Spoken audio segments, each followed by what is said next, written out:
KJU സെക്രട്ടറിയായ ഞാൻ പറഞ്ഞു എന്നതിനുള്ള മറുപടി ഞാൻ പറയാം. ഞാൻ എന്താ പറഞ്ഞത്? ഞാൻ പറഞ്ഞ ഏത് പ്രസംഗം നിങ്ങൾ എടുത്തോളൂ. ഇതിൽ സുന്നി മുസ്ലിയാക്കന്മാർ ഇതാ ജിന്നിനോട് പ്രാർത്ഥിക്കാമെന്ന് പറഞ്ഞു എന്ന് പറഞ്ഞുകൊണ്ട് ഇസ്ലാഹ് വായിച്ചപ്പോ അതിൽ പ്രാർത്ഥിക്കാമെന്നില്ല എന്ന് ഞാൻ പറഞ്ഞിട്ടുണ്ട്. അത് ഇപ്പോഴും ഞാൻ പറയും. നന്ദിയിൽ വെച്ച് ഇസ്ലാഹ് എടുത്ത് വായിച്ചിട്ട് പറഞ്ഞു ജിന്ന് മലക്ക് പിശാച് മനുഷ്യൻ എന്ന് വായിച്ചു.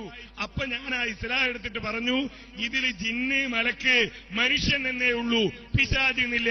പിശാച് ഉണ്ട് എന്ന് തെളിയിച്ച പള്ളി പൂട്ടി താക്കോല് തരാം. KJU സെക്രട്ടറിയായ ഞാൻ പറഞ്ഞു എന്നതിനുള്ള മറുപടി ഞാൻ പറയാം. ഞാൻ എന്താ പറഞ്ഞത്?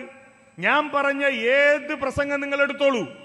ഇതിൽ സുന്നി മുസ്ലിയാക്കന്മാർ ഇതാ ജിന്നിനോട് പ്രാർത്ഥിക്കാമെന്ന് പറഞ്ഞു എന്ന് പറഞ്ഞുകൊണ്ട് ഇസ്ലാഹ് വായിച്ചപ്പോ അതിൽ പ്രാർത്ഥിക്കാമെന്നില്ല എന്ന് ഞാൻ പറഞ്ഞിട്ടുണ്ട്. അത് ഇപ്പോഴും ഞാൻ പറയും. നന്ദിയിൽ വെച്ച് ഇസ്ലാഹ് എടുത്ത് വായിച്ചിട്ട് പറഞ്ഞു ജിന്ന് മലക്ക് പിശാച് മനുഷ്യൻ എന്ന് വായിച്ചു. അപ്പൊ ഞാൻ ആ ഇസ്ലാഹ് എടുത്തിട്ട് പറഞ്ഞു ഇതിൽ ജിന്ന് മലക്ക് മനുഷ്യൻ എന്നേ ഉള്ളൂ, പിശാച് എന്നില്ല. പിശാച് ഉണ്ട് എന്ന് തെളിയിച്ച പള്ളി പൂട്ടി താക്കോല് തരാം.